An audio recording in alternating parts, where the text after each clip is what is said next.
Oui. Oui, madame. D'accord. Je voulais savoir s'il y a des questions courtes et DTP. Hein? Non, ça va. Très bien. Alors, qu'est-ce que je voulais vous dire en fait? En fait, vous allez laisser de la place. Aujourd'hui, je traite pas l'exercice que je vous ai donné en cours l'autre jour. Il est très très intéressant. Il est très très intéressant et en plus, il fait l'objet carrément d'un cours, hein, d'un cours. Mais comme on le fait l'après-midi, je préfère le laisser à la semaine prochaine. Donc, on laisse et je passe directement au cours, au chapitre, alors chapitre 1, 2, 3, 4, chapitre 4. 4, c'est les formes intermédiaires. Alors, les formes intermédiaires, c'est un cours très très simple, hein, c'est-à-dire comme on le fait l'après-midi, j'ai choisi pour vous un cours très plus facile, ok? Mais si dans le cours que j'ai laissé en suspens, est-ce que vous m'entendez? Vous m'entendez? Oui, Oui, madame. madame. Oui. D'accord. Le cours, très bien, parce que le cours que j'ai laissé en suspens, c'est un cours très, très, très, très intéressant et très important. Donc, je préfère le faire, Inch'Allah, la semaine prochaine en matinée. D'accord? C'est bon, c'est compris. Oui, madame. C'est-à-dire, ok, merci. En fait, la suite du cours, on la fera la semaine prochaine. Et aujourd'hui, je démarre un nouveau chapitre. Voilà. Alors, un nouveau chapitre, c'est les formes intermédiaires. Alors, rappelez-vous, quand on a démarré le module compile au début, on a dit qu'on partait. Vous voyez mon écran? Non. Ah bon? Vous n'avez pas Attendez. mis partout. D'accord, d'accord. Ok, je le fais de suite.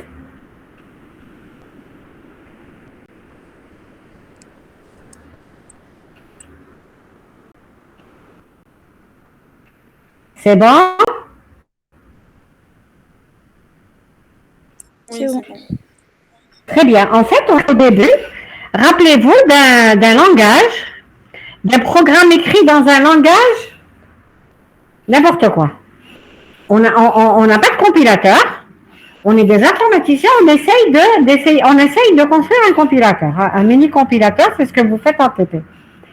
Alors, au début, je fixe les caractères, l'alphabet du langage. On ne dit plus caractère maintenant, on dit l'alphabet du langage. Et on fixe la grammaire lexicale. La grammaire lexicale qui permet, étant donné un programme, elle permet, donc en partant du code source, elle permet de décortiquer les mots du langage et de dire s'ils appartiennent ou pas au langage. S'il y a un alphabet qui est faux, le mot est erroné. Le mot est erroné, donc il y a des erreurs, on vous dira, il y a des erreurs de compilation de type lexical. Une fois qu'on a fait ça, on a vu la méthode qui permettait de reconnaître est-ce qu'une entité est correcte, c'était l'automate. Ensuite, on est passé à l'analyse syntaxique. L'analyse syntaxique, elle permet, une fois que la lexicale a dit, vous me suivez, c'est bon? Hein? Oui. Vous savez, c'est difficile pour l'enseignant aussi de faire un cours à distance parce que en salle, je vois votre expression, alors que en ligne, je vois pas. Donc, donc, l'analyse syntaxique, elle permet de vérifier si ce qu'on a écrit est correct du point de vue syntaxe, du point de vue structure. Pour cela, on a vu deux méthodes, les méthodes ascendantes, les méthodes descendantes. Je ne reviens pas dessus sur la définition. Par contre, il y a deux types de méthodes descendantes, c'est la récursive et la LL. Il y a on a vu trois pour ce qui est ascendant, et je vous ai dit que les compilateurs actuels travaillaient avec les compilateurs ascendants. Voilà. C'est eux qui n'ont pas de conditions d'application des méthodes. Alors, les formes intermédiaires, donc on est là. Alors, une forme intermédiaire, est une forme qui vient se greffer à la syntaxique. Elle est là, entre la syntaxique et la sémantique. Elle permet de générer un code plus facile que le code que vous avez écrit au début. On était parti d'un programme source qu'on a écrit dans un langage X. Il est très compliqué pour la machine. Hein. Il est compliqué pour génération de code. Donc, qu'est-ce qu'on fait? On insère une forme qui s'appelle une forme intermédiaire. Juste après, c'est en même temps syntaxique sémantique. Hein. Alors, en principe, elle vient dans le cours syntaxique sémantique. Mais nous, qu'est-ce qu'on fait?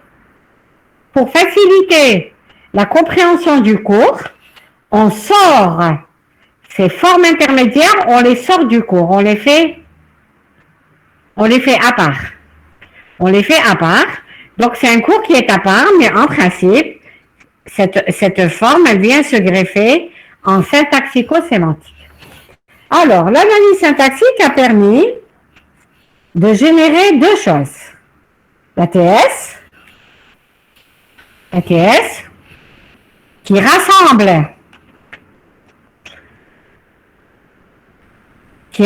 tous les objets manipulés par le programme source, c'est-à-dire tous les identificateurs et les constantes sont dans l'ATS. Et puis, rappelez-vous, je t'ai dit qu'au début, l'ATS, elle était vide. Ensuite, on commence à remplir en lexical, on met les objets, et en syntaxico-sémantique, on commence à générer la suite. Générer la suite, par exemple, un identificateur. On retrouve son type en syntaxico-sémantique.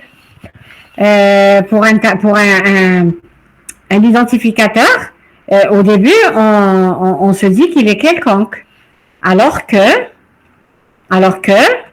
ça pourrait être un tableau. Un tableau, il a des caractéristiques. Il faut préciser le nombre d'éléments. Il faut préciser le type des éléments.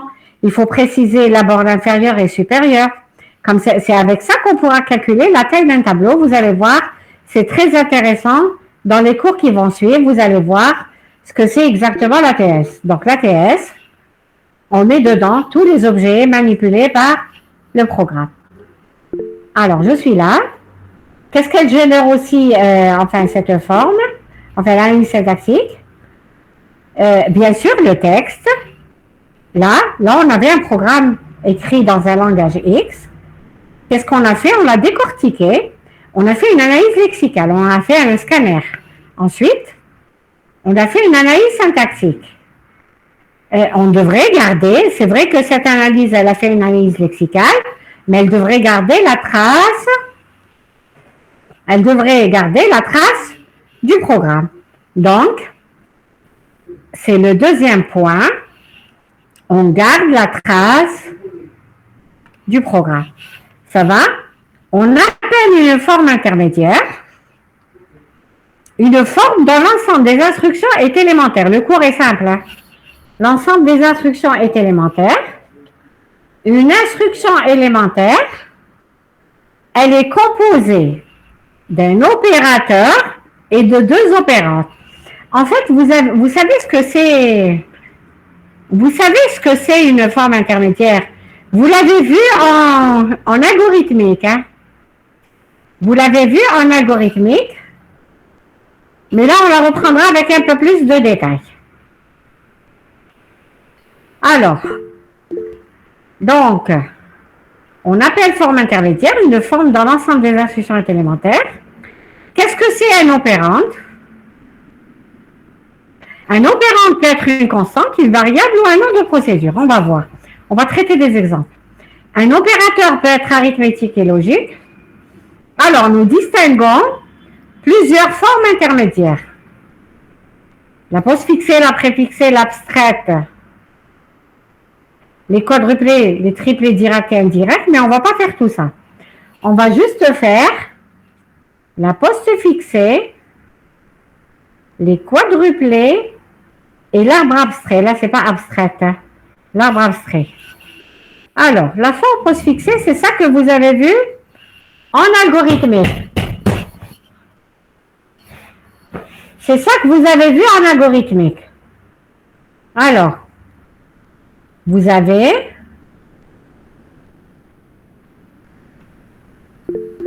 je vais écrire. Je vais écrire.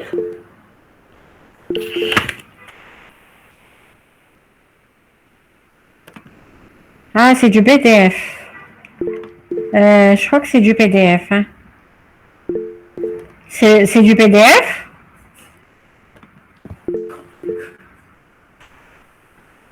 Oui, c'est du PDF. Donc, je vais prendre un tableau blanc.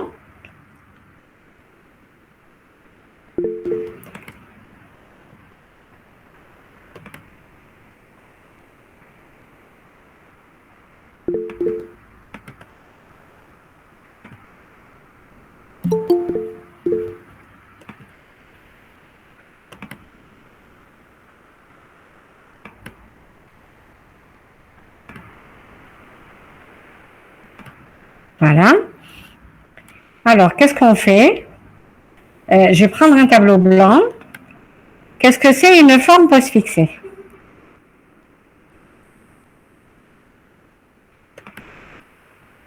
Vous avez A plus B. D'après le cours, j'ai dit la génération. Vous voyez? Est-ce que vous voyez? Vous suivez? Oui, vous voyez? Oui. D'accord. A plus B est une expression toute simple.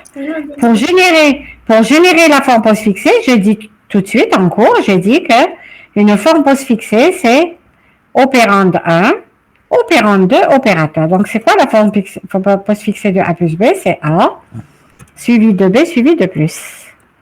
C'est tout. C'est tout. Donc, un petit exemple. Voilà. Exemple.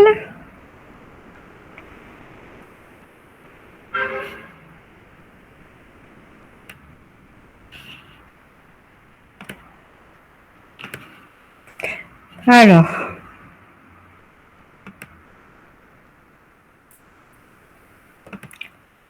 Maintenant. Donc, c'est celle-là la notation, il faut la retenir.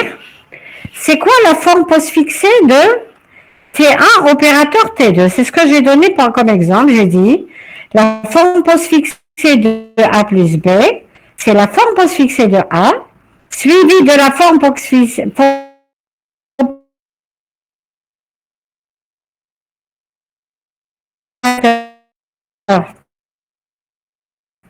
T, c'est la forme postfixée de T suivie de l'opérateur. C'est quoi la forme postfixée d'une constante? C'est la constante elle-même. C'est quoi la postfixée d'une variable simple? C'est la variable simple elle-même, elle-même.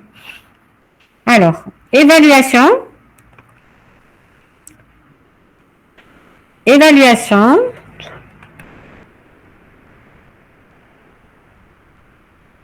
Évaluation d'une expression en notation postfixée, c'est-à-dire que fait le compilateur? Comment il travaille le compilateur quand il trouve? C'est-à-dire vous avez appelé une forme, vous avez appelé un petit programme qui vous a transformé votre programme source. Une fois que vous avez vérifié qu'il était correct lexicalement et syntaxiquement, pour vérifier qu'il est pour faire la suite, qu'est-ce qu'il fait? On veut traduire en forme postfixée. Donc, une fois donné une forme postfixée, comment il fait pour évaluer après? Comment on fait pour évaluer une expression qui est en notation postfixée? Bien sûr, on utilise une pile. Je vous ai dit qu'en informatique, la pile était très nécessaire. Alors, parfois, on dit qu'elle est implicite, mais parfois, on vous la montre, elle est explicite. Donc là, on utilise une pile. Alors, comment travaille notre algorithme? Il dit que Si terme courant, en fait, je vais vous le donner d'abord. Tant que, alors, tant qu'il y a que des opérandes, excusez-moi, excusez-moi, je reçois un petit coup de fil.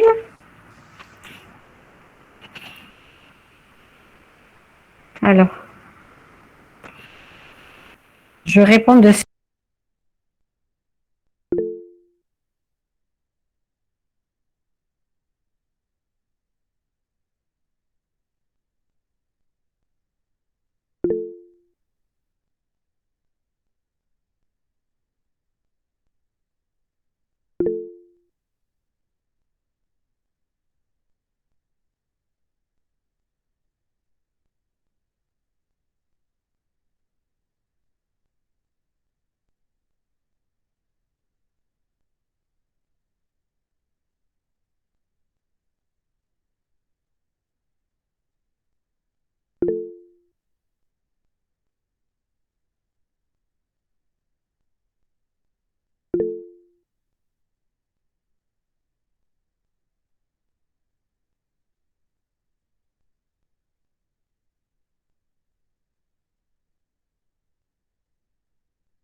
allô. Allô, vous êtes là? Oui, madame. Oui, D'accord, très madame. bien. Excusez-moi, j'ai reçu un appel important, je ne pouvais pas ne pas répondre. Alors, donc le cours, il dit que je reprends mon tableau blanc. Si j'ai ça, A plus B plus C divisé par D,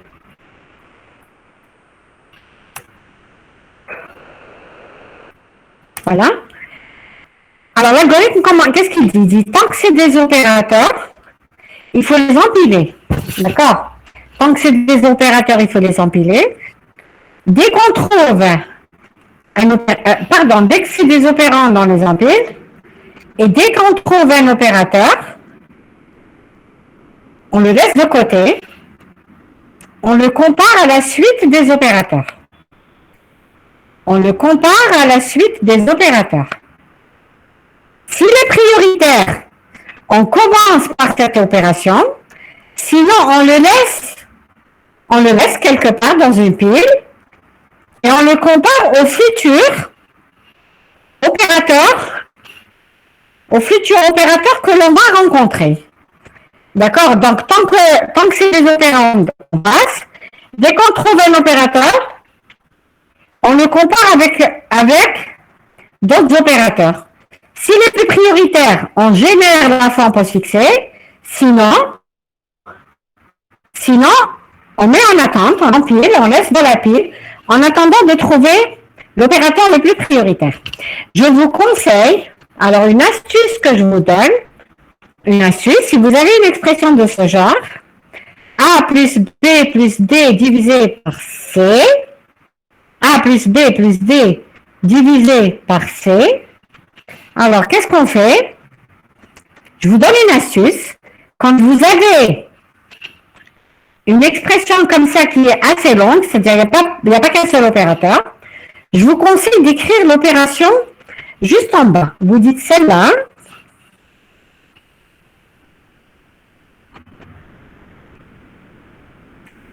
Alors, vous dites celle-là, c'est l'opération 1, pardon. Celle-là, c'est la 1. Je continue. Entre le plus et le divisé, quelle est l'opération la plus prioritaire? Entre plus et divisé. Division. Très bien. Donc là, c'est 2. Je vous conseille, hein. C'est 2. C'est une astuce, là, sinon vous ne saurez pas répondre. Hein. Là, c'est 3. Maintenant que j'ai numéroté,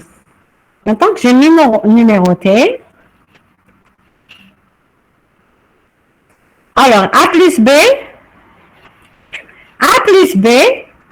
que dit l'algorithme? Il dit, tant que c'est des opérants, je les empile. Donc, on empile A. Ensuite, on a un plus, on le laisse de côté. On empile le B, je rencontre un plus. Le premier plus devant le deuxième plus, le premier plus est plus prioritaire. Donc, qu'est-ce qu'on fait? Je vous conseille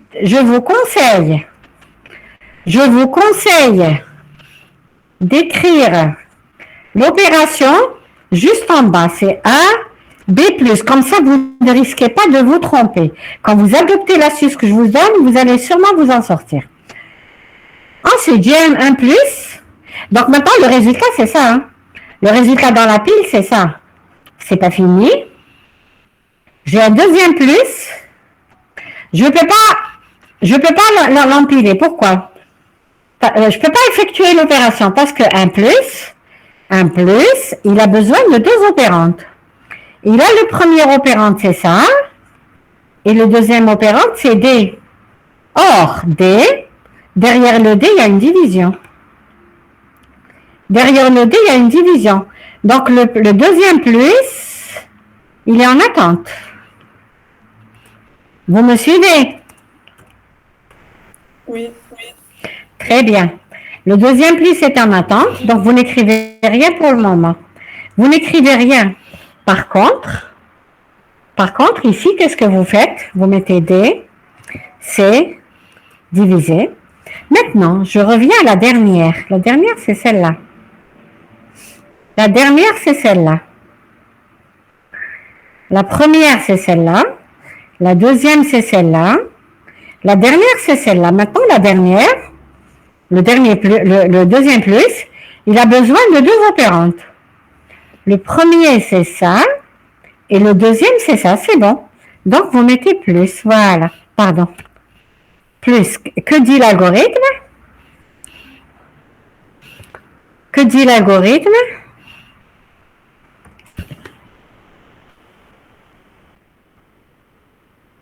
L'algorithme il dit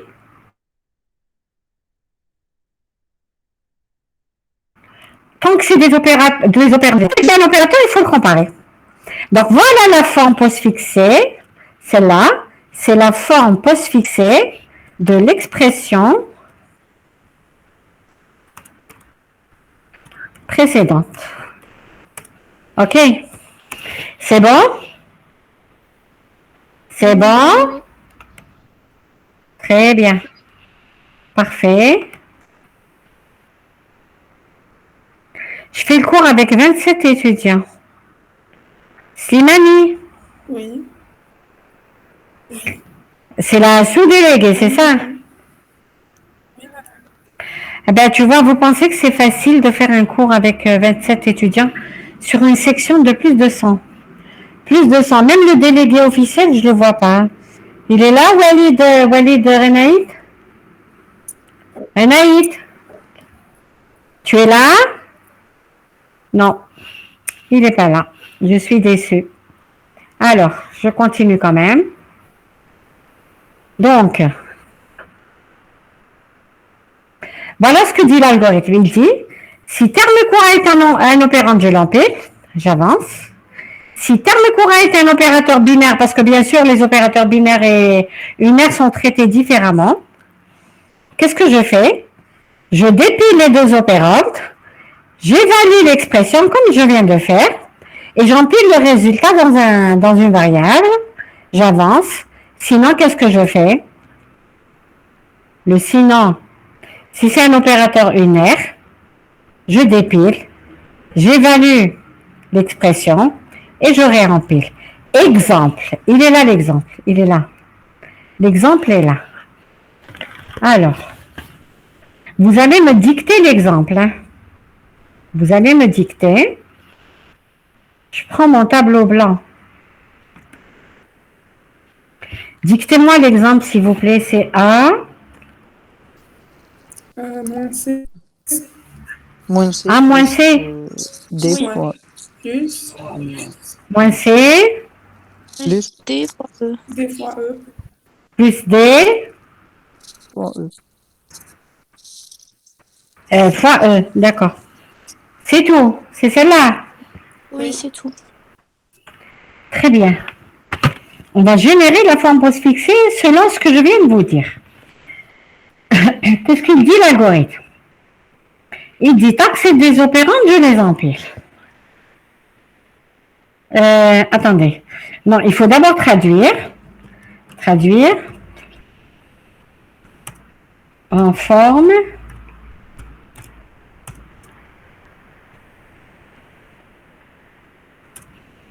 je traduis en forme postfixée. Alors, d'après vous, c'est quoi la première opération? Donnez-moi, selon ce que je viens de vous dire. A moins A C. moins C. Donc, une. La deuxième, elle est où? D fois E. D fois E. Parfait. Oui. 2. La troisième, elle est là.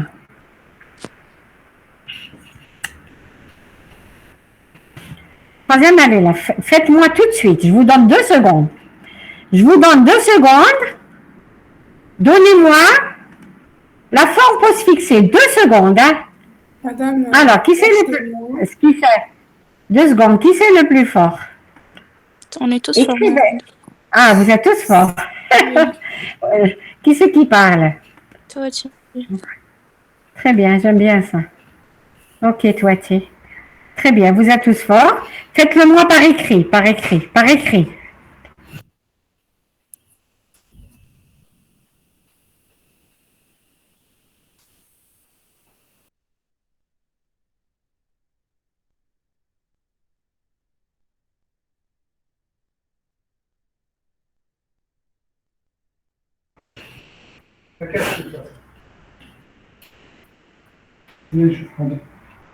Alors, mon petit tableau blanc. Alors, très bien. C'est une astuce, hein. Avec tout ça, vous allez être plus fort encore, hein. Avec l'astuce. Qu'est-ce qu'elle dit? Elle dit que c'est A suivi de C moins. Ensuite, vous passez à la deuxième. Hein. C'est D, E, étoile. Le plus, il a besoin de deux opérandes. Il les a. J'ai dit vous corriger, hein, c'est bon. Alors, le plus, il les a, les deux opérandes. Donc, il faut le rajouter. Est-ce que tout le monde a compris? Oui. Oui. Parfait. Parfait. Parfait. Très parfait. Je reviens à mon cours. Donc, voilà ce que dit le cours. Alors, l'exemple. L'exemple, c'est ça. C'est ça qu'on a, on a obtenu ça comme, forme intermédiaire postfixée. Que dit l'algorithme? Pour évaluer, c'est-à-dire c'est pour générer le code pour le compilateur. Il va aider le compilateur. La machine, le compilateur, ça c'est compliqué pour lui, c'est très compliqué. Il faut lui traduire comme ça. Écoutez, un compilateur, c'est comme un bébé. Hein. C'est comme un bébé qui vient de naître. Il faut lui apprendre les mots. Il faut lui apprendre à dire des mots corrects. Ensuite, il faut lui dire de les coller les mots. Il faut qu'il sache les coller. Et les coller correctement, c'est la syntaxe. Sinon, on reste encore dans la lexicale. Quand la syntaxe est correcte, il faut qu'il sache ce que ça veut dire. Madame, Il faut qu'il sache ce que ça veut dire. Oui. Le bébé, à ton avis, qui est شحال في عمره؟ qui est شحال في عمره؟ ما باليش. Zéro. En bas, qu'est-ce qu'il fait? Tout ce qu'il sait, il sait pleurer, il sait prendre du lait et de l'eau. Yak. هذاك واش يعرف. هذاك واش يعرف. En bas. Quand il commence à parler, il ne dira pas des phrases. Hein. Parfois, il commence à dire des mots, n'importe quoi. Sinon, on accepte. L'essentiel, c'est qu'il a parlé. C'est ça? Oui ou non? Oui. Voilà. Quand il commence à dire des mots corrects, on dira que l'analyse lexicale est correcte. D'accord? Après, il va commencer à les coller. C'est la syntaxique. Et quand les mots qu'il dira sont corrects, ils veulent dire quelque chose, c'est la sémantique. Là, on commence à rentrer un petit peu dans la sémantique. Donc, le compilateur, il connaît rien. Tout ce qu'il connaît, c'est qu'on lui a donné un petit programme. Supposons que ça est un petit programme. On a traduit en forme postfixée. Pourquoi? Parce que ça nous aide pour évaluer après, c'est-à-dire dans la génération de code et dans l'exécution. Donc, la forme postfixée qu'on a générée, qu'on a traduit, c'est-à-dire on est parti de là, on a traduit en ça. Donc, on a ça.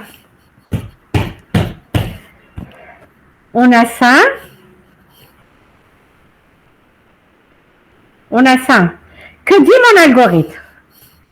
Et il dit que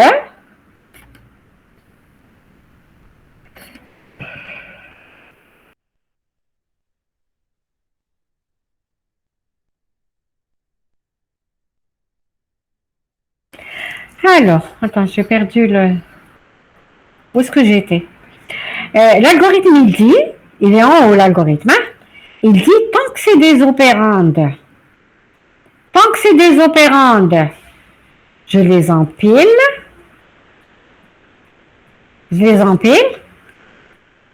Dès que je trouve un opérateur, je m'arrête. Qu'est-ce que je fais? J'évalue, je fais A moins C, je mets le résultat dans T1 et je réempile le T1. Au début, il y avait A et C qui étaient dans la pile, avec le moins. Maintenant, qu'est-ce qu'on fait? On désempile. On dépile A, on dépile C, on prépare A moins C. On le met dans T1 et on empile T1. Donc, Donc, je reviens à mon exemple. لما جبتوش 18 compile خلاص hein. D'accord. Alors, donc là, ça c'était 1. Est-ce que vous le voyez? Oui. Très bien. Ça c'était 1. Pour faire la suite, on va voir ce qu'il y a dans notre pile. Dans notre pile, la suite c'est D. On empile le D. On empile le E. Ensuite, on rencontre l'étoile. Qu'est-ce que dit l'algorithme? Vous dépilez la tête de pile. Un opérateur binaire, hein? Un opérateur binaire, il a besoin de 2 opérandes. Et il les a, c'est D avec E. Donc, il fait D multiplié par E, le résultat dans T2. Et il réempile T2. Qu'est-ce qu'on a dans notre pile maintenant? Qu'est-ce qu'on a dans notre pile? T1, T2. Très bien. Et on rencontre comme terme courant, qu'est-ce qu'il va nous dire l'automate? Il va nous dire? Dépiler T2 et T1. Très bien. Pourquoi? Voilà, parce que je rencontre le plus. Je dépile le T1 et le T2. Je fais T1 plus T2, résultat que j'appellerai T3, et je mets le tout dans T3. D'accord? Et là, la chaîne, elle est vide. En fait, il y a un dièse ici. Hein. Il y a un dièse. À la fin de la chaîne, c'est un dièse. Sinon, je ne saurais pas quand est-ce qu'il y a une fin de programme. Est-ce que vous me suivez? Est-ce que tout le monde a suivi? Oui. Oui. Ok, 26 étudiants. Vous voyez combien ils nous fatiguent? Et à savoir, peut-être les étudiants qui ne sont pas venus, peut-être quand on leur a demandé est-ce que ça vous intéresse de faire le cours tel jour, ils ont dit non, hein, parce qu'on n'est pas, on peut pas, hein, alors qu'ils n'assistent même pas. Hein. D'accord? Alors, je reviens au cours. Mais, tout à l'heure, j'ai pris le cas d'une expression.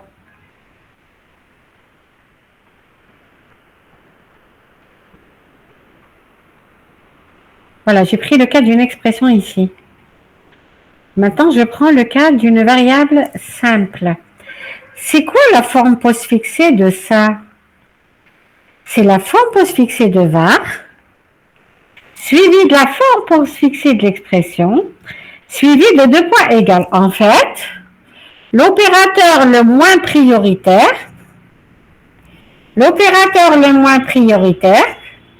c'est le 2 points égales. Donc, l'opérateur, voilà, c'est ça. Donc, vous générez la forme postfixée de var. La forme postfixée de var, j'ai dit en haut, forme postfixée de variable simple est une variable simple. Il n'y a pas de problème. La forme postfixée d'une expression, c'est la forme postfixée de cette expression suivie de 2 points égales. Donc, voilà la forme postfixée de l'affectation. Je vais prendre un exemple. Exemple.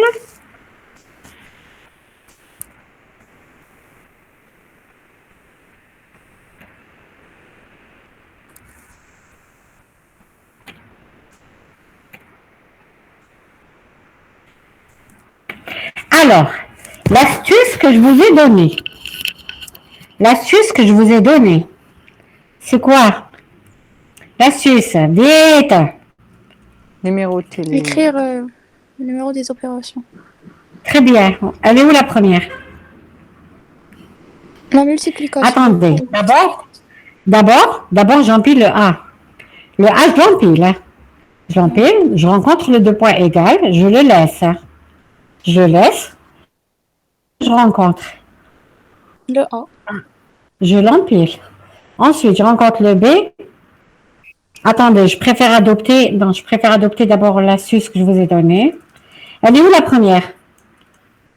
Multiplication. Très bien. Ensuite, la division. 2. Ensuite, l'addition. L'addition. 3. L'affectation, c'est numéro Quitte l'affectation. Voilà, très bien. Alors, la première, c'est A. Ensuite, vous l'empilez. Hein. Le deuxième A, vous l'empilez aussi, mais je fais aucune opération avec. Aucune. Pourquoi je ne fais pas? Parce qu'il n'a pas son second opérante. Vous avez compris? Il n'a pas son opérante. Pour effectuer une opération, il faut les deux opérantes. Donc A, j'empile le B, j'empile le C, étoile, j'empile le D, divisé, Plus, égal. très bien.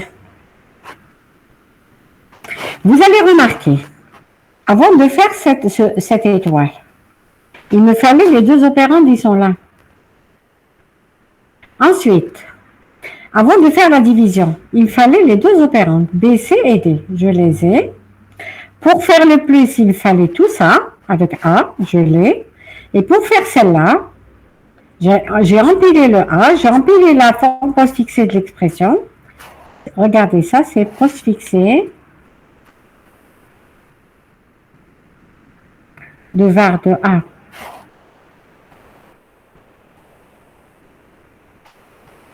Ça va, cette façon de faire le cours vous va? Oui, madame. Oui. Très bien. De l'expression, elle est là.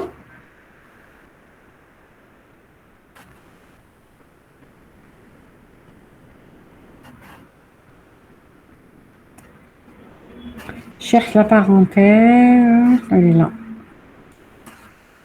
Voilà, 2 points égaux. Vous êtes d'accord? Oui. Voilà. Oui. C'est ce que j'ai fait. Maintenant, la suite du cours. En fait, j'ai pris cet exemple. C'est pas grave. C'est pareil. J'ai donné un exemple. Ici, voilà, l'opération la plus prioritaire, j'empile le X, j'empile le deuxième X, j'empile le Y, j'empile le Z, je fais la multiplication, ensuite c'est plus, ensuite 2 points égaux. C'est bon? La forme postfixée d'un branchement inconditionnel. Vous savez le petit goto que vous utilisez dans les programmes? Vous avez l'habitude de travailler avec un goto? Oui, madame, خدمنا به في كسب. Oui. Très bien. L'étiquette. Voilà, goto, le tout petit. Il y a beaucoup de choses qui se cachent derrière le goto. C'est le plus compliqué de toute l'informatique, programmation. Le goto, il est très très compliqué. Il s'écrit sur 3 mots, mais il est compliqué. Alors, avec un goto, qu'est-ce qu'on fait? On génère une étiquette BRL. Le BRL, c'est ce que vous connaissez, enfin, vous le connaissez déjà, c'est un BR, c'est un branchement. Le branch. Le branch, mais c'est pas exactement le branch, parce que le branch, il est là. En fait, c'est une convention qui dit que c'est une convention, on aurait pu prendre ce qu'on veut. Hein. Donc, le BR, go to éthique, on le traduira en postfixé en éthique BRL.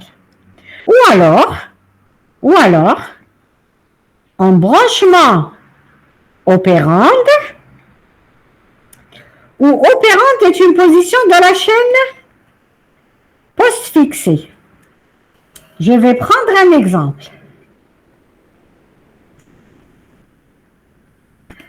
Un exemple. Go to.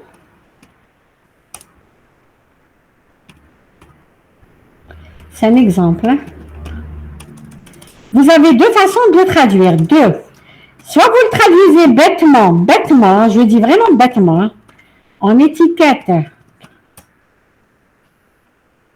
BRL, ou alors,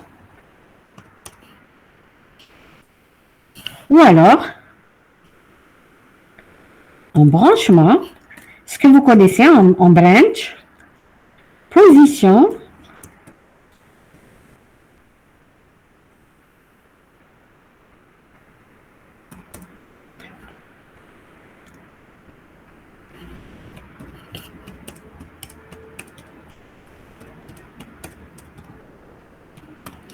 Alors, qu'est-ce que ça veut dire? Traduire bêtement, ça revient à dire, j'écris que GoTo, par convention, il s'écrira à partir de maintenant dans la forme intermédiaire, dans mon code. C'est un code intermédiaire, donc c'est un code facile. Hein. C'est un code qui se rapproche de la machine, vous allez voir. Donc, je le traduis en étiquette, en BRL étiquette. C'est bon, en BRL étiquette. C'est une traduction bête. Je ne sais pas où est-ce qu'elle est cette étiquette. Vous êtes d'accord avec moi, quand vous faites un GoTo, vous n'avez pas fini de parcourir votre programme, vous ne savez pas où est-ce qu'elle est l'étiquette. Il faut arriver jusqu'à l'étiquette pour savoir où est-ce qu'elle est.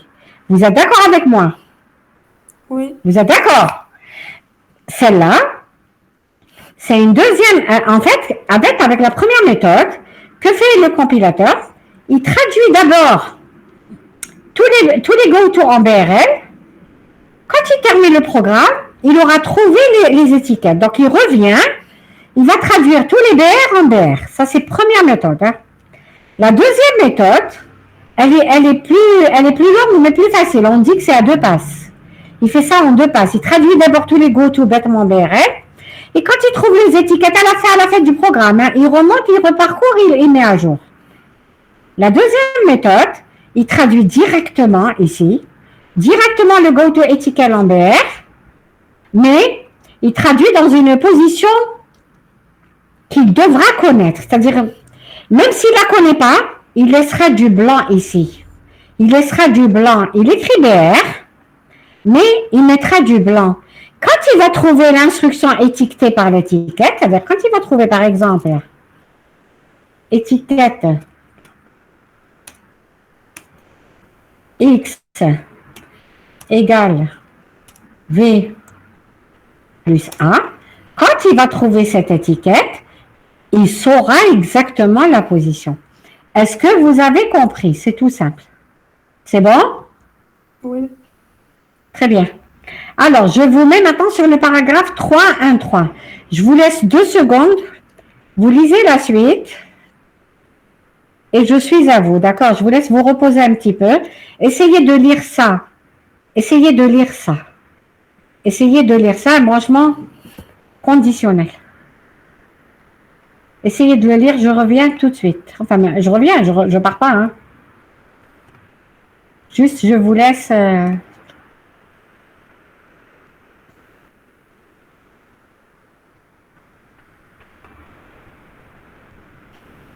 25 étudiants. Qui dit mieux?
Ça va? Vous avez regardé l'exemple? Ça va? Oui. D'accord. Alors, que dit l'autre exemple? La suite.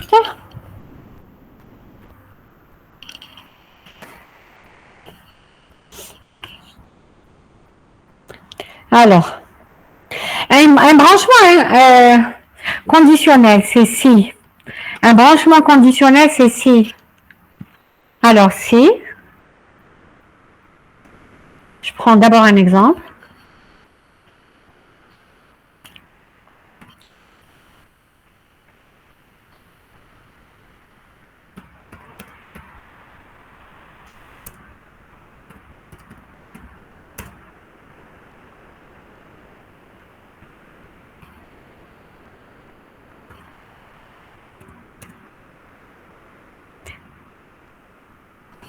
Si A est supérieur à 0, alors X égale Y, sinon,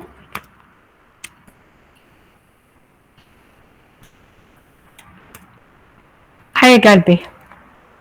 Voilà. Donc, comment travaille cette forme postfixée? Alors, si est un opérateur, elle dit que j'évalue d'abord cette condition, on évalue d'abord la condition, d'accord?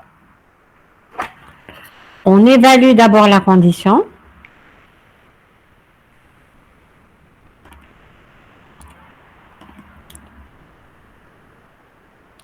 Si la condition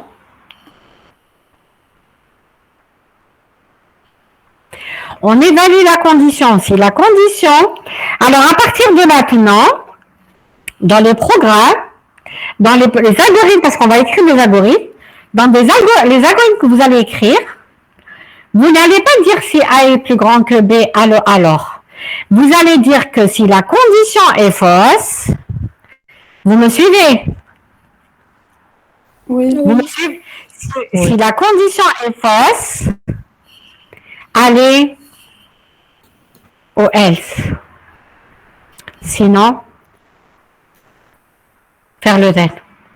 OK. Mais quand vous faites le then, parce que vous dites si la condition est fausse, allez au else, c'est bon. Le else, ensuite, c'est la fin. Mais si la condition est vraie, si la condition est fausse, il faut aller au else, sinon faire le then, mais n'oubliez pas de sortir. Parce que quand vous allez traduire, parce qu'en fait, c'est quoi une forme intermédiaire? C'est une traduction plus facile d'un programme. Les programmes que vous avez, ils sont compliqués. Les programmes qu'on écrit en C++, en Java, ils sont compliqués pour la machine. C'est pour ça qu'on les appelle les langages de haut niveau. Nous, on cherche un langage de bas niveau. Mais on veut les deux. On veut un langage de haut niveau, mais qui soit aussi compréhensible par la machine. Donc, qu'est-ce qu'on fait? On traduit en langage de bas niveau, qui est le code machine. Donc, arriver au code machine, avant d'arriver au code machine, il faut traduire en forme intermédiaire un code plus simple.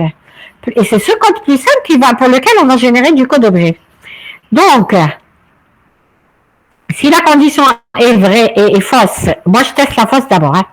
Allez A, sinon faire le then. Mais quand vous faites le then, n'oubliez pas de sortir ici. Vous êtes d'accord avec moi? Oui. Vous êtes d'accord?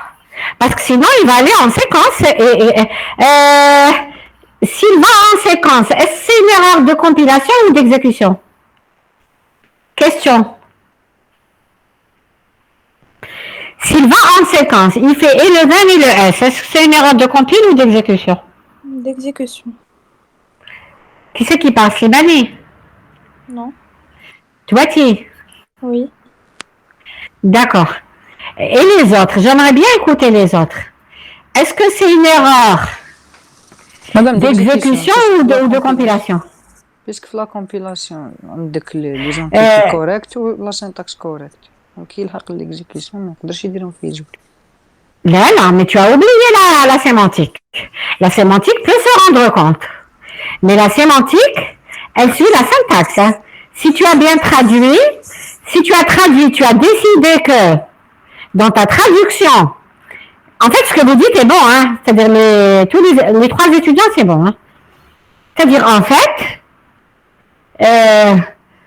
si vous avez fait une mauvaise traduction, ce n'est pas la compile qui est fausse. Hein. On s'en fout hein, s'il fait le N et le S. Mais quand vous récupérez c'est-à-dire après exécution, vous récupérez les résultats, vous allez avoir des problèmes, en fait des résultats tout faux. Hein. Tout faux. Alors allez-y retrouver, allez-y savoir que c'est votre compilateur qui était faux. D'accord? Donc votre compilateur, il n'a pas bugué. Hein. Il n'a pas bugué, mais il était faux. C'est-à-dire que vous avez mal traduit, vous avez écrit un mauvais compilateur. Est-ce que vous suivez? Oui. Est-ce que vous suivez? Très bien. Très bien. Je reviens à mon cours.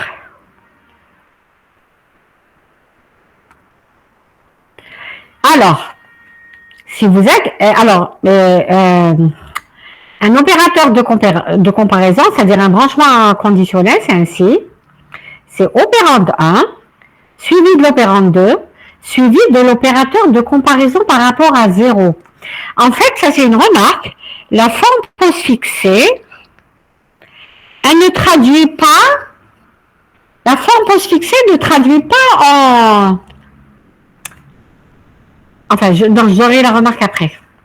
La forme postfixée, elle a besoin d'un opérande 1, d'un opérande 2 et d'un opérateur. Parce que vous allez voir plus tard, il y a des formes qui n'ont pas besoin de deux opérandes. Un seul suffit. Donc, ce n'est pas le cas de la postfixée.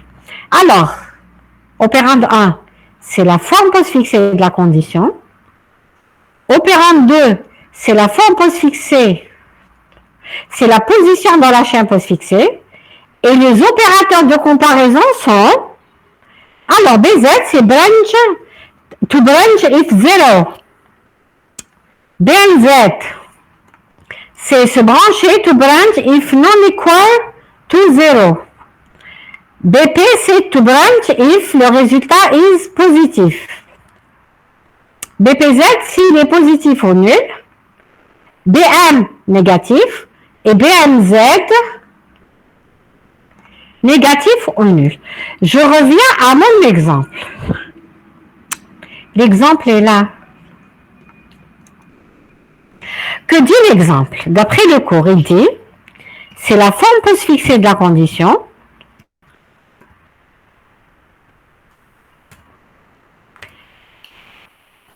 Alors, forme postfixée de la condition, suivi de la forme postfixée de l'opérande 2, suivi de l'opérateur de comparaison par rapport à 0. Alors, ici,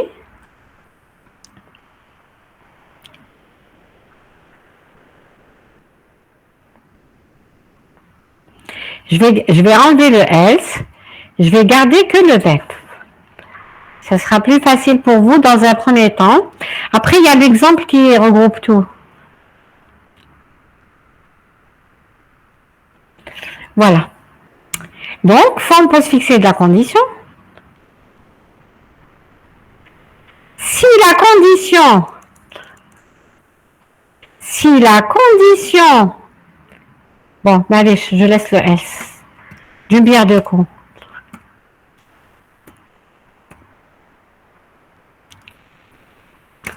Alors, si la condition est fausse, allez au then, vous me suivez bien ici, comme ça vous allez bien comprendre la sémantique. Allez, c'est la forme postfixée de la condition, suivie d'un opérateur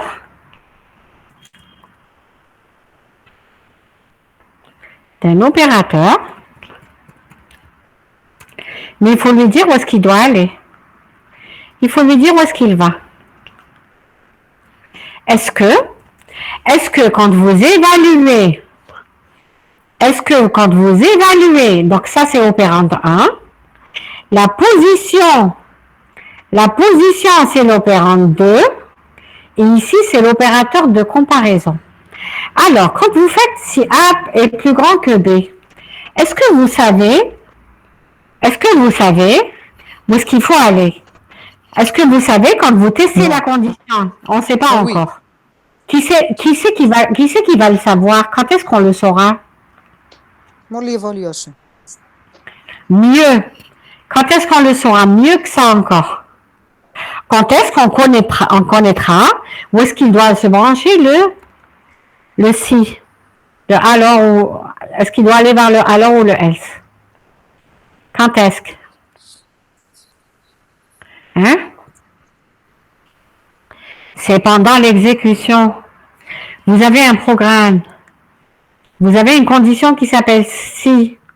Vous ne savez pas en compilation. Vous ne savez pas en compilation où est-ce qu'il doit aller. Vous devez lui préparer comme un enfant. Je reviens, comme un bébé. Je dois lui préparer tout ce qu'il doit faire. Il faut lui dire, tiens, prends la cuillère. Ça, c'est pour manger. D'accord, ça, c'est pour manger. Pour manger, il faut l'asseoir. Quand il s'assoit, on peut commencer à lui faire manger. Quand il termine, on lui donne un peu d'eau. Après, on le fait lever. Tout ça, c'est le compilateur qui le fait. D'accord, donc, vous avez un programme. L'exécution ne sait pas ce qu'elle doit faire. L'exécution, c'est la compilation qui lui mâche le travail. La compilation, elle lui mâche le travail jusqu'à ce que, pour générer du code, ce sera tellement simple qu'à l'exécution, il n'y aura pas de problème. N'oubliez pas qu'on est en train de faire des compilateurs. Hein. On n'est pas en train d'utiliser des compilateurs existants, parce que les compilateurs existants, c'est ce qu'ils font d'ailleurs, hein, c'est ce qu'ils font déjà. Donc, ils testent la condition. Si la condition est fausse, il faut aller au else. Si la condition est vraie, j'ai mal à la gorge. Si la condition est vraie, il fait le 20 et il sort. C'est ce qu'on va traduire. Maintenant, l'opérateur de comparaison. L'opérateur de comparaison, il y en a 6. Il y a le BZ, il y a le BNZ, il y a le BP, le BPZ, le BM et le BNZ. Donc, chacun a son rôle. Chacun a son rôle. Qu'est-ce qu'il fait? Si vous voulez juste dire, si mon résultat est vrai, on va lui associer, on va dire BZ. On va lui associer un résultat qui est vrai ou faux. Alors, quand le résultat de la condition est faux, on associe un temporaire auquel on associe un temporaire, donc un résultat T, auquel on met un résultat égal à 0. Quand le résultat est vrai, on va associer un booléen qui est à 1. C'est-à-dire, quand le résultat est faux,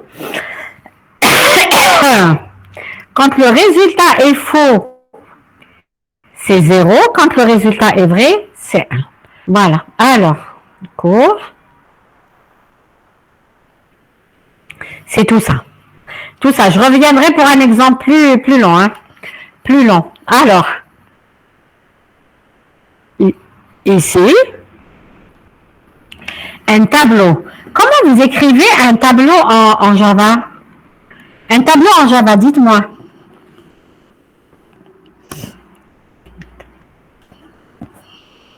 Comment vous écrivez un tableau en Java? Est-ce que vous êtes là? Le type, ensuite le nom du tableau. Très bien. Non, donnez-moi exactement la syntaxe. Vous me la donnez. Donc, prenez un tableau, n'importe quoi. Hein? Le type, le nom du tableau, reçoit new. Le type. Le nom du tableau. Alors. Moi, j'ai pris un exemple quelconque. Hein. Le type. Le nom du tableau clé. UI. UI. Qu'est-ce que c'est les UI? C'est la borne inférieure. Ça, c'est la première borne du tableau. Un tableau, il a plusieurs bornes. Hein. Il a plusieurs dimensions. Plusieurs dimensions. Et donc ici, j'ai pris l'exemple de n. La première dimension, la borne inférieure, c'est U1. Borne supérieure, c'est L1 de la première, hein, etc., etc. C'est la dernière dimension. La borne inférieure, c'est UN. Et la borne supérieure, c'est Ln. C'est un tableau à n dimensions. Alors, c'est une convention, hein, on aurait pu changer. Hein. On aurait pu changer. Qu'est-ce qu'elle dit, la convention? Elle dit que, puisque LI et UI sont des bornes du tableau, donc ce sont des expressions arithmétiques de type entier. Ensuite, vous faites la forme postfixée. Comment génère la forme postfixée d'un tableau, d'une déclaration de tableau? C'est la forme postfixée de la première dimension de la première borne. Ensuite, c'est la forme postfixée de la deuxième dimension de la deuxième borne de la première dimension, etc., etc., etc. C'est la forme postfixée de la première borne de la dernière dimension, etc. Ensuite, là, c'est le tableau. Et vous mettez, c'est des conventions, hein, donc vous, c'est-à-dire vous n'avez pas le choix. Maintenant, bien sûr, on peut décider en cours de les changer. Hein.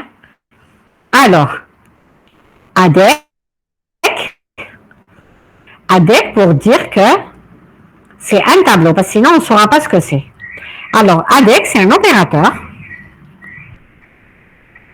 ADEC est parti très loin. ADEC est un opérateur qui montre que c'est un tableau. Maintenant, un tableau, vous le référencez, par exemple, vous dites, j'ai déclaré un tableau,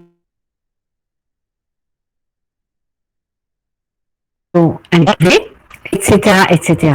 Mais, après, dans votre programme, qu'est-ce que vous faites?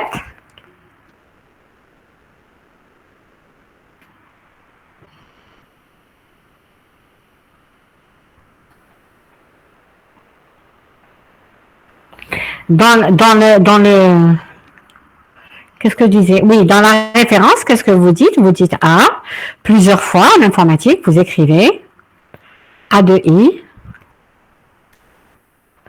égale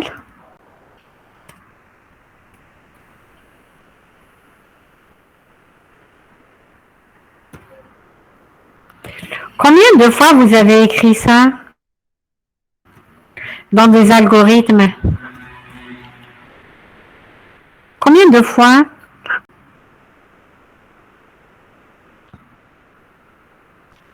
Vous avez écrit une fois? Hein? Combien? Combien? Est-ce que vous êtes avec moi? Oui, madame. D'accord. Ça, c'est ce qu'on appelle la référence à un élément de tableau. Ça, c'est une référence. Ça, c'est une référence. Ça, c'est une référence. Donc, ce sont des références à un élément de tableau. Comment on les écrit en postfixé? C'est la référence de ce qui est à l'intérieur, postfixé de la référence. Ensuite, A, suivi de cette référence, suivi de 1, suivi de cette référence, suivi de B, multiplié. Et vous écrivez deux points égaux et vous dites que ce sont des tableaux. Donc, je vais vous montrer la solution. Ça va? Vous êtes à l'aise? Ça va? Oui. Oui. Comme vous êtes trop calme, ça m'inquiète. Alors, regardez. J'ai pris un petit cas. A de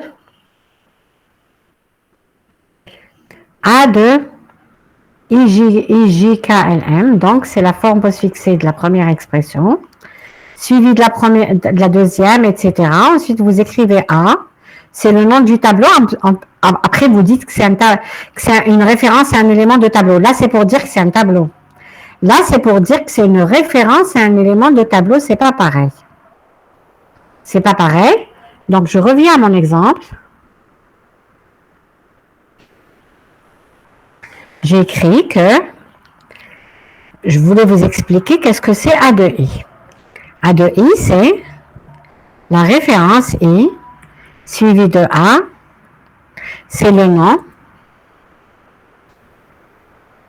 Pour dire subs, pour dire que c'est un tableau. OK. Ensuite, il faut dire encore que c'est J, suivi de A, pour dire que c'est subs. Ensuite, il faut dire que c'est B, c'est K, suivi de B. Il faut dire que c'est le tableau B. Subs. Multiplié.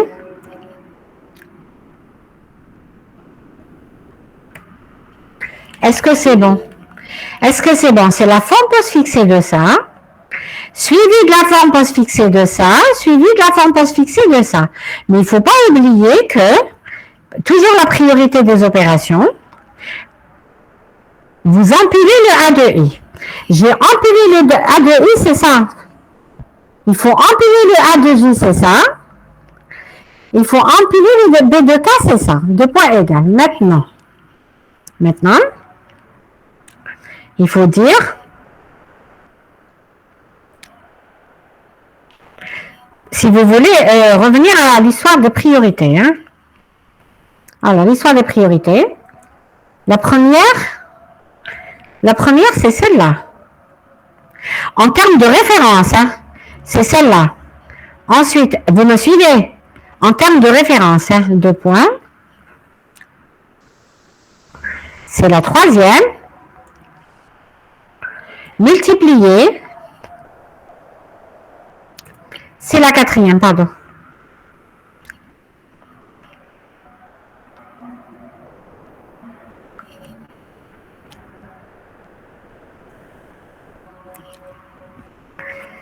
Est-ce que c'est bon? Donc, celle-là, c'est la première en termes de référence. Il n'y a pas d'opération. La deuxième, la troisième. Une fois que vous avez préparé les deux opérandes pour l'étoile,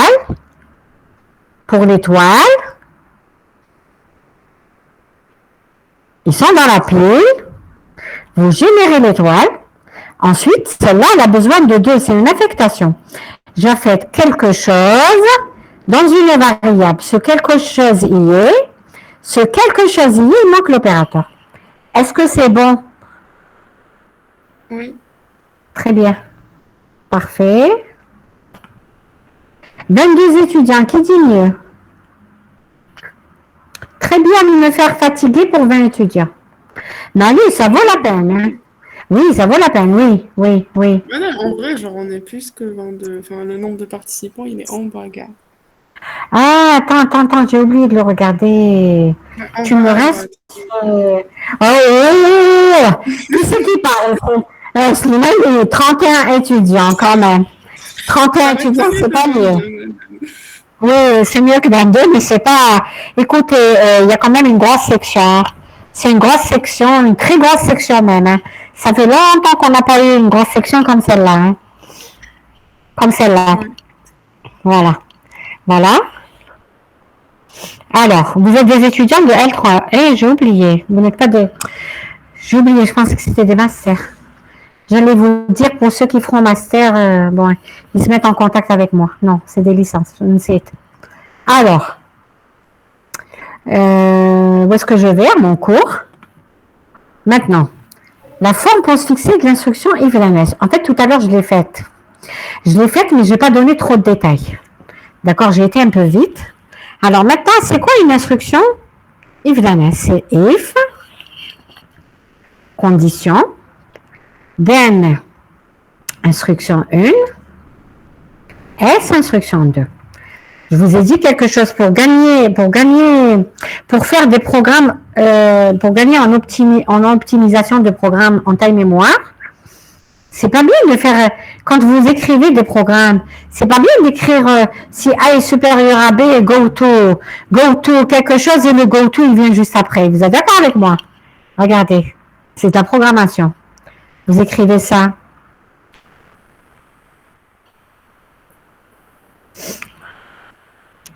If A supérieur à B.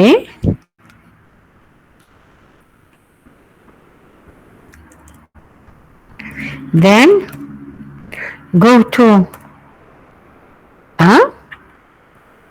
Et 1, c'est tout de suite. Hein.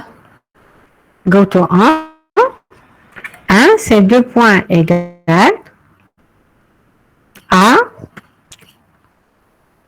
C'est un exemple. Hein. Else. C'est juste un exemple. Hein. Est-ce que ce programme, il est correct? Hein? Il n'est pas faux. Hein? J'écris ici A est plus grand que B, alors A est à A et A, il est tout de suite après. C'est pas une belle programmation, mais c'est pas faux. Vous me suivez? C'est pas de la compile, hein, c'est de la programmation. Vous êtes d'accord avec moi? Oui. Voilà, donc il faut éviter ce genre de programmation. Donc c'est ce que je voulais vous dire tout à l'heure.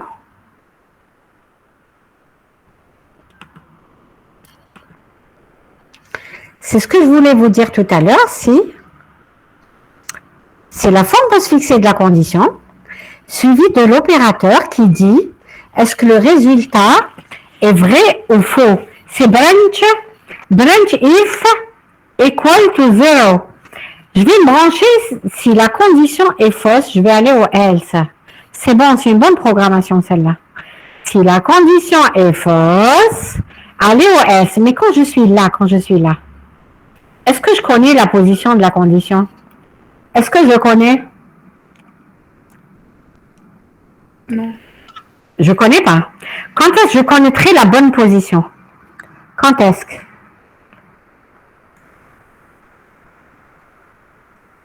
Quand est-ce que je connaîtrai la bonne position? Là où je dois y aller. Hein? À l'exécution.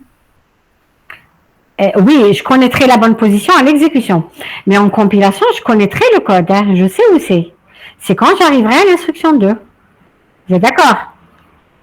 Hein? À l'exécution, je connaîtrai où est-ce qu'il doit se brancher. Mais nous, on doit lui préparer tout. On doit lui préparer le fonctionnement du if. Une exécution est bête. Une exécution est bête. Qui c'est qui la guide? C'est la compilation. Comment elle la guide, la compilation? Je lui prépare kullash, je lui prépare tout. Je lui dis, voilà comment marche le if. Si la condition est vraie et fausse, allez au else. Sinon, il faut faire le then. Il faut tout écrire. Si la condition est fausse, allez au else. Sinon, allez au then. Voilà le else, où est-ce qu'il démarre. Sinon, c'est le then, il démarre tout de suite. Il démarre là, le then. Aïe. Il démarre tout de suite là. Donc, il faut tout préparer. Le while, il est suivi d'une condition, suivi d'une instruction. Le compilateur et l'exécution ne savent pas ce que c'est. Il faut détailler le compilateur. Il faut lui dire un while. C'est une instruction qui dit testez la condition. Si la condition est vraie, vous rentrez dans la boucle, sinon vous sortez. Et quand vous rentrez dans la boucle, il faut, comme c'est une boucle, il faut repasser, il faut retourner. Tout ça, il faut le programmer. Est-ce que vous avez compris? Si vous avez compris, c'est ça la sémantique. Vous avez compris? Il faut traduire en code bête, en code élémentaire, comme pour un enfant. Il faut tout traduire au compilateur. Ensuite, le compilateur, il va l'écrire correctement pour l'exécution. Est-ce que ça va? Ça va? Oui. Très bien. Alors, si la condition est fausse, il faut aller à l'instruction 2. Mais en fait, quand je suis là, je ne connais pas. Donc, cette position, elle va rester vide. Cette position va rester vide en attendant. Elle va être mise à jour quand je vais rencontrer le début de l'instruction 2, quand j'arriverai au else. Par contre, ce que je vais exécuter, pas exécuter, ce que je vais traduire tout de suite, c'est la forme postfixée de cette instruction. Donc, voilà comment ça s'écrit. Forme postfixée de l'instruction 1. Si je fais l'instruction 1, le compilateur est bête et l'exécution, c'est encore plus bête. Donc, il faut lui dire c'est l'instruction. Si je fais l'instruction 1, il faut aller à la fin.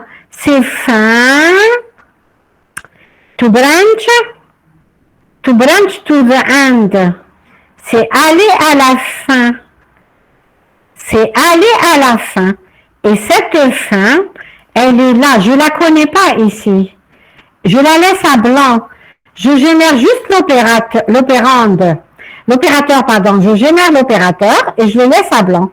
L'opérande, il va être mis à jour après. Alors, j'explique. Donc, else, c'est la position du premier symbole dans la chaîne postfixée de l'instruction 2. Ça veut dire que c'est le début de l'instruction 2. C'est ça que ça veut dire. Et la fin, c'est la position dans la chaîne postfixée qui suit immédiatement le dernier symbole. C'est-à-dire, c'est ça. Voilà, c'est la fin du programme. Enfin, la fin de l'instruction 2. J'ai dit tout à l'heure que on assimile 0 à une expression booléenne fausse et ainsi non. Alors, exemple. Regardez l'exemple.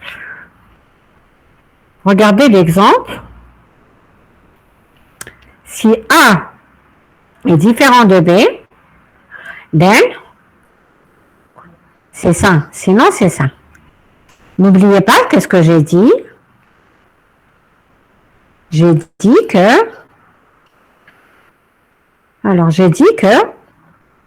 il faut générer la forme postfixée de ça.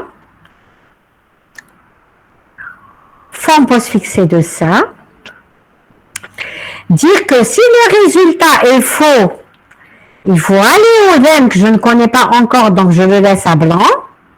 Je reviendrai pour le mettre à jour dès que je le connaîtrai.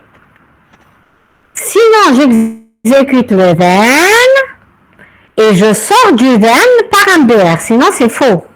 Et je sors pour aller à la fin du then si. Là. Comment ça se traduit?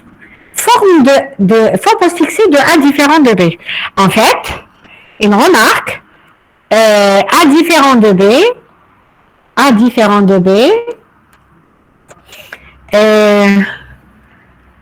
on ne peut pas comparer A à B. C'est le problème de la forme postfixée. Qu'est-ce que je fais? Je fais la différence et je teste à 0. Vous allez voir les autres formes. Elles permettent de comparer A avec B. Elles sont beaucoup plus souples. La forme postfixée, elle vous dit qu'il faut faire la différence. Donc, c'est quoi la forme postfixée de ça? C'est la forme postfixée de A différente de B. C'est quoi la forme postfixée de A différente de B? C'est AB-. AB-. Maintenant, je teste, est-ce que AB- est vrai? C'est-à-dire, est-ce que A est différent de B? Est-ce que c'est vrai? Si c'est faux, je vais aller au else. Le else, apparemment, il se trouve à la position 13. Regardez, suivez-moi, c'est un vecteur. Une chaîne postfixée est un vecteur. 1, 2, 3, 4, 5, 6, 7, 8, 9, 10, 11, 12, 13. Donc, elle génère la forme postfixée de la condition. Si la condition est fausse, allez à 13, mais je ne le connais pas. Pour le moment, il est vide. Pour le moment, il est vide, c'est blanc. Je sauvegarde juste cette position. Cette position, c'est 1, 2, 3, 4. Ça, c'est blanc. Blanc. C'est du blanc, je connais pas. Je reviendrai, c'est pour ça qu'il y a ces flèches-là. Ça veut dire on revient pour mettre à jour. Maintenant, si c'est faux, je vais à l'instruction else. Qu'est-ce qu'elle dit else? Else, elle dit C égale A fois C. Else, elle se trouve à la 13e. Je reviens ici, je mets 13. 13. Je génère CAC étoile de point égal. C'est bon. Maintenant, la compilation ne sait pas si on passe par le then pour le S. La compilation, qu'est-ce qu'elle fait? Elle traduit fidèlement et correctement et clairement et de façon optimale ce que devaient dire les programmes, vos programmes. Donc, je traduis ce if If, condition fausse, je vais aller au else. Sinon, le sinon, il est là. Le sinon, il est là. Sinon, je fais le then et je sors. Est-ce que je sais où est-ce qu'il faut sortir? Non, je ne le connais pas. Je fais un branch. Je fais un branch vers la fin, mais la fin, je ne la connais pas. Donc, quand j'arriverai à cette fin, je reviendrai là où j'ai laissé à blanc. Là où j'ai laissé à blanc, je reviendrai pour mettre à jour. Ici, là où j'ai laissé à blanc, dès que j'arrive ici, je reviens. C'est pour ça qu'on vous a mis ces flèches-là. Est-ce que c'est bon? Est-ce que c'est bon? Il y a un exemple après. Hein? Est-ce que c'est bon? Oui.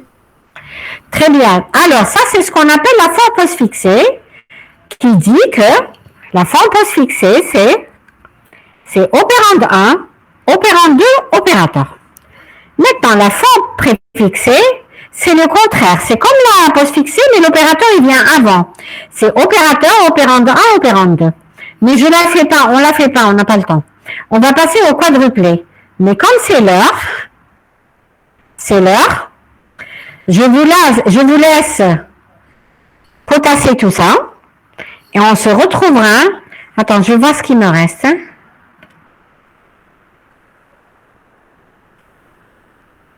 Voilà. Ou alors, vous voulez que je continue? C'est comme vous voulez. Hein. Comme vous voulez. Vous me dites.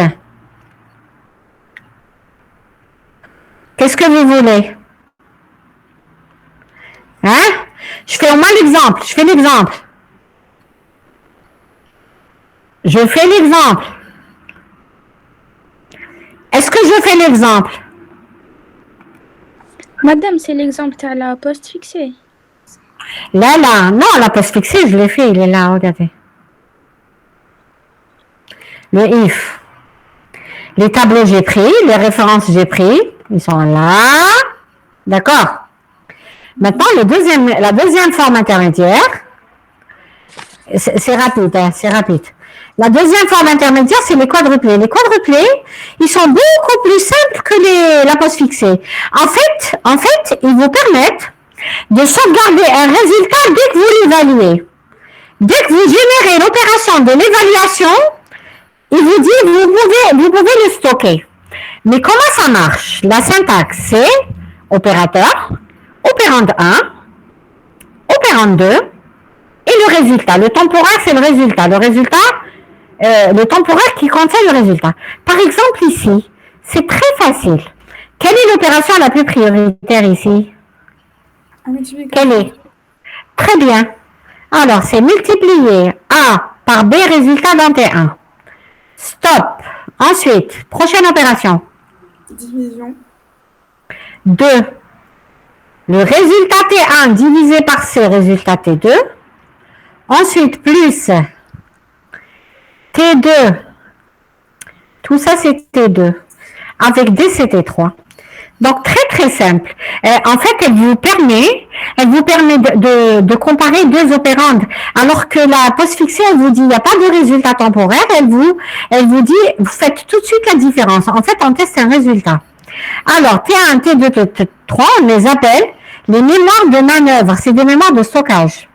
Une certaine optimisation de mémoire est nécessaire avec cette méthode, sinon on risque d'aboutir à une occupation de mémoire importante.